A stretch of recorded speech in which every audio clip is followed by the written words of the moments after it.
Okay, let's talk about love. And I absolutely love this subject because if I'll say that it's a complex one, I probably not gonna say anything. And mainly because there are so many definitions of it, and every single person defined it in their own way. For example, I have a friend, and every other week she would tell me that she fell in love with someone new. I was never able to put one and one together. I was like, how is this possible? How are you doing this? And I was somewhat jealous about it because I would always think that love is one out of the million and you are the luckiest person on the planet if you found that one. And once again, it all comes down to a variety of definitions. There are no limits of how you can possibly define love, experience it, and what do you call it, and what do you expect from it.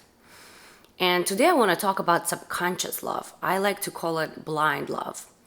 This is the type of love when you walk into the bar or you walk into some sort of party and then you connect with that one person. You looked at that person and the person looked at you, and you know that's it. You are connected. You experience that spark, that click that you cannot explain.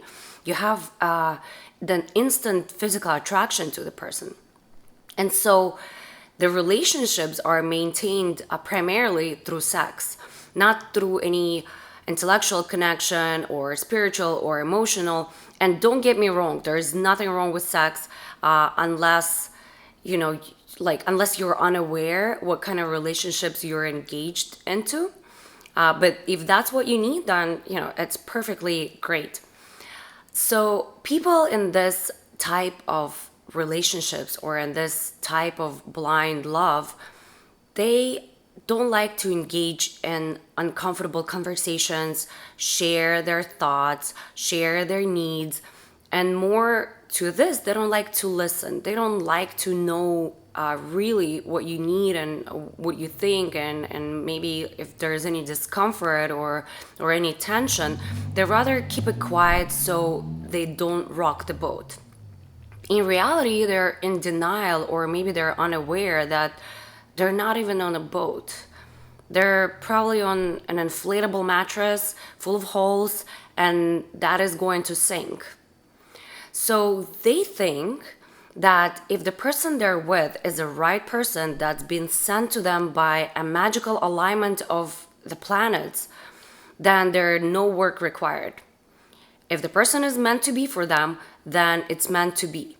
And despite all of the difficulties, despite all of the uncomfort and tension and probably unfulfillment in these relationships, they stay together because they meant to be together rather than choose to be together.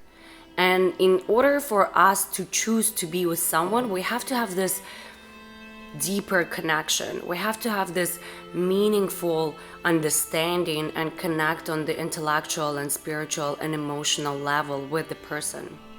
So choose your love and love and be loved.